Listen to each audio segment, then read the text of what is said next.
Yo mga idol, kumusta? Mandragma Sports TV nga pala. Ating usapan, Barangay Nebra, may bagong bigman at Justin Brownlee may mabigat na sinabi. Pero bago na nga yan, kung bago pa lang sa ating channel, huwag mong kalimutan mag-subscribe at i-click ang notification bell para ikaw updated sa ating latest upload pa natin. So ito na nga ba ang mabigat na sitwasyon ng ating Barangay Nebra dahil nakadalawang talo pa rin sa pagtotoo sa ibang kupunan dahil hindi pa rin satisfy ang naging bawat laro ng ating Barangay Nebra, partikular sa mga bagong player.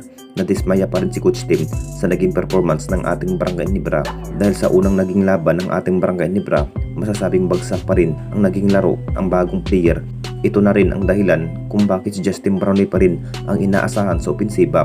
Kahit pagod na nga si Justin Brownlee sa bakbakan sa ibang kupunan, balak na rin ang kupunan ng Barangay Nebra na hugot pa ng bagong aggressive ng bagong bigman sa naging appearance nga ng bagong bigman player. Talagang kinukulangan pa rin si Coach Tim. Mas malalakas pa rin si Sistan kahit hindi pa rin nagawa ang kanyang nagiging triangle opens kung bakit isa pa rin si Sistan mga idol sa binitawan ng ating Barangay Nebra. Kung ito pa rin ang nagiging bawat laro ng Barangay Nebra, talagang hindi na rin makapasok pa sa playoffs. Ito ang Barangay Nebra, posibleng hahanapan pa rin ng management ng bagong bigman. Kung maghanap pa rin itong Barangay Nebra, posibleng bibitawan na nga ba ito ang nasabing bigman ni si Isaac Gu mga idol na parang saklap pa rin ang kanyang nagiging bawat laro at nakapagtala lang ito ng 2 points sa buong laban. Kulang na kulang pa rin ang kanyang stamina at lakas sa ilalim. At dito na naman tayo sa isa pa nating balita. Justin Brownlee may mabigat na sinabi.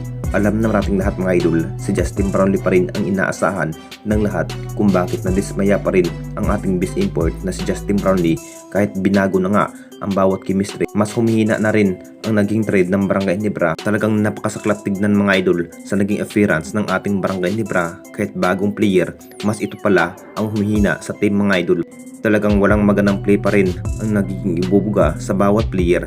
Talagang si Scotty, Japet Aguilar, Il Itinorio at Maverick Ahamisi pa rin ang nagiging buhay ng loob at makakatamdim ng ating best import. Marami pa rin ang nanibagong sistema ng ating Barangay Nebra matapos nawala sa lineup itong si Sistan mga idol, at may mabigat na sinabi pa rin ang ating best import na si Justin Brownlee tungkol nga sa kanyang nagiging laro na parang walang kumpiyansa pa rin ang ibang player ng ating Barangay Nebra na ipanalo ang laban. Hindi na rin tulad noong nagdaang conference mga idol, masasabing lakas pa rin ang Barangay Nebra at kamuntikan pa rin nakadalawang kampyonato dito sa ating liga.